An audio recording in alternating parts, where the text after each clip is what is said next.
Samsung एक ऐसा brand जो स्मार्टफोन का कभी बाप था। Galaxy Note, foldables, edge display, इनके नाम से ही मार्केट हिलता था। लेकिन आज लोग बोल रहे हैं कि सैमसंग माइट डाई। क्या इतना बड़ा जाइंट सच में ख़त्म हो सकता है? इस वीडियो में हम लोग खोलेंगे सैमसंग की असलियत, कहाँ गलती हो रही है, फैंस क्यों दूर जा रहे हैं और क्या कमबैक हो सकता है। 2024 में सैमसंग ने गैलेक्सी S24 सीरीज़ को लॉन्च किया था। 200 megapixel camera, Snapdragon 8 Gen 3, Galaxy AI का हंगामा। लेकिन इंडिया और ग्लोबल मार्केट्स में इसको रिस्पॉन्स बहुत ज़्यादा अच्छा नहीं मिला। The reason is this, because the smartphone launch for 1.3 lakh. लेकिन नया क्या था? Same design, almost same cameras, almost same performance and obviously Samsung की सेम वाइब। ऐसा लग रहा है कि सैमसंग एक ही मोल्ड से फ़ोन्स निकाल रहा है। S22 अल्ट्रा तक ठीक था, even S23 ultra was nice, but 4 और 5 उतना मज़ा नहीं आया। 2023 में सैमसंग का जो शेयर है मार्केट का, वो 18 से गिर करके 15% हो गया। मिड रेंज में मोटोरोला, रियलमी और शायोमी के स्मार्टफोन्स इनकी A सीरीज़ और M सीरीज़ दोनों को धूल चटा दे रहे हैं। और प्रीमियम मार्केट में एप्पल ने 70% का शेयर ऑलरेडी ले रखा है, बचा 30%। उस 30% में कौन कौन है आप लोगों को अच्छे से पता है। थोड़ी मार्केट उनमें डिवाइड हो गई, ज़्यादा कुछ बचा नहीं सैमसंग के लिए। सैमसंग अब वो वाव फैक्टर खो चुका है। लेकिन असली प्रॉब्लम है क्या?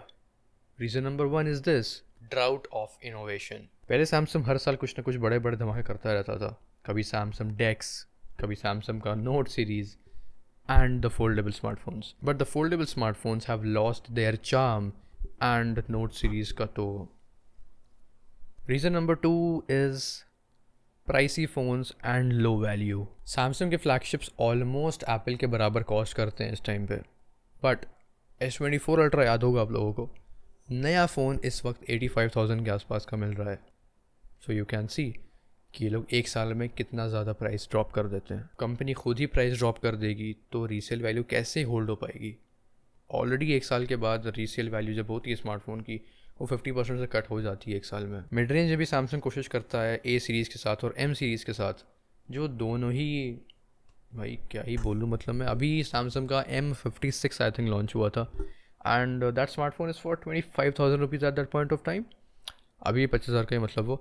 और जितने भी दूसरे स्मार्टफोन्स हैं 20,000 से 22,000 पे, all of them are able to beat that smartphone from a very long gap, from a huge gap I would say. So 3-4 हज़ार रुपये एक्स्ट्रा हम क्यों पे कर रहे हैं?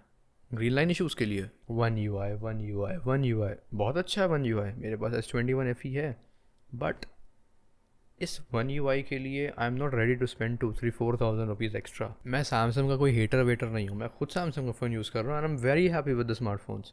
But the problem is this कि ग्रीन लाइन्स आ रही हैं स्मार्टफोन में and I am scared, actually I am very very scared, क्योंकि ये लोग कोई भी कवर नहीं दे रहे हैं। Look at OnePlus is ready to replace the screen for like free of cost, but Samsung कुछ भी नहीं ब्रो।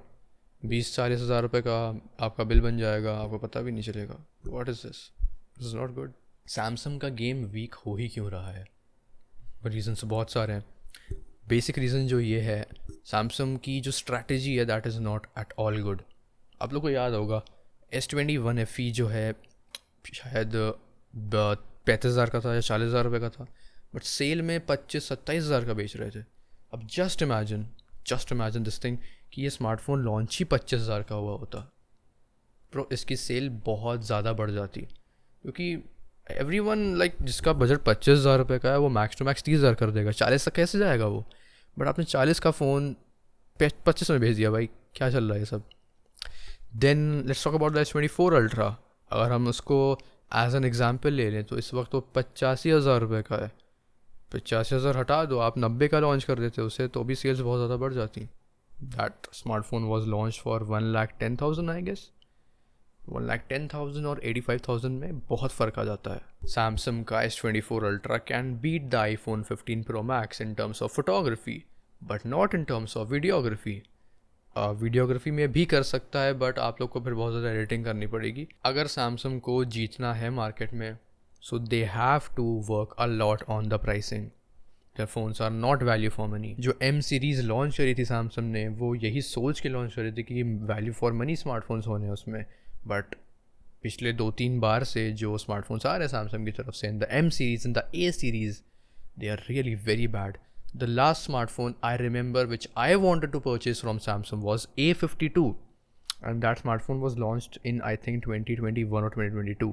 उस स्मार्टफोन के बाद सैमसंग ने एक भी ऐसा स्मार्टफोन लॉन्च नहीं किया है जो वैल्यू फॉर मनी हो. Eight this point of time S24 FE बिक रहा है अराउंड 35-40 हज़ार रुपये का, and for that price it is very nice. ठीक है, परफॉर्मेंस एकदम तगड़ी नहीं है उसकी, but it is a really very nice smartphone for a normal user. अब भाई तुमने वो 50 के ऊपर का लॉन्च किया था. सैमसंग जो है हर तरफ से पिट रहा है. फ्लैगशिप में एप्पल तो थप्पड़ मार के निकल ही चुका है. ठीक है, जो बची कुची इज्जत रह जाती है वो वीवो और शायोमी वाले लूट लेते हैं. शायोमी तो फिर भी थोड़ा कम, but Oppo and Vivo and your Hasselblad वाला कौन है, वन प्लस, ये तीनों मिल करके भाई एकदम रगड़ दे रहे हैं सैमसंग को. मिड रेंज में जो है आप लोग का मोटरोला हो जाता है, आपका रियलमी हो जाता है, योर शायोमी, योर आईकू हो जाता है, आपका नथिंग आ गया अब तो भाई जंग में. ये सब मिल करके रगड़ देते हैं इन लोगों को मिड रेंज में. और लोअर मिड रेंज की बात करें, 20,000 के नीचे की बात करूँ अगर मैं, तो भाई उसमें तो सैमसंग कहीं स्टैंड ही नहीं करता है. चलो ठीक है, फोल्डेबल मार्केट तो अच्छी होगी ना सैमसंग की, फोल्डेबल तो वही लेकर के आए थे. No, OnePlus open, Honor Magic 5, Moto Razr, ये सब इससे कंपटीशन में है. सैमसंग के पास at this point of time game बदलने का मौका है. जो इंडियन ऑडियंस है, जो इवन बाहर की भी ऑडियंस है, they know what Samsung is and they trust Samsung. तभी भाई मैंने ये S21 FE लिया, वरना मैं क्यों लेता भाई. मैं I was happy with Edge 30 Fusion. अगर सैमसंग का M56 22,000 23,000 का लॉन्च हुआ होता, मैं उसको छाती पीट के प्रमोट करता. बहुत अच्छा फ़ोन है वो, बट 25-26 हज़ार पे नहीं, नॉट गुड. अंडर 30,000 एक हज़ार रुपये भी बहुत ज़्यादा मैटर करता है. फिर आ जाता है आप लोग का Samsung Galaxy A36 and A56. उनका तो भाई प्राइसेस बहुत ज़्यादा ऊपर है, कम से कम 3-4-5 हज़ार का डिस्काउंट उन दोनों फ़ोन्स में भी होना चाहिए. And finally let's talk about the S series, जो बहुत ज़्यादा इंपॉर्टेंट है. S25, S25 प्लस, इन दोनों फ़ोन्स को ना के बराबर लोग पूछते हैं. Nobody gives a shit about S25 and S25 Plus. People do give a shit about S25 Ultra because वो top of the line है एकदम, उसी की इज्जत है. But if you talk about Apple, Apple में iPhone 16 भी बिक रहा है, 16 Pro भी बिक रहा है. But Samsung, S25, S25 Plus, they are not able to provide the value. और Samsung S25 Edge लेकर के आने वाला है, जो ऑलरेडी मुझे पिटता हुआ दिख रहा है. Samsung अगर थोड़ा सा काम कर ले अपने pricing के ऊपर, they are going to flourish in the market again. It is heartbreaking for me to see my own favorite brand go down like this. Bro, I've used Samsung Galaxy S2, Note 3, Grand Prime, J7, E7 तो 2 लाशें पड़ी हुई E7 की मेरे पास, and now I'm using the S21 FE and I'm very happy with the phone.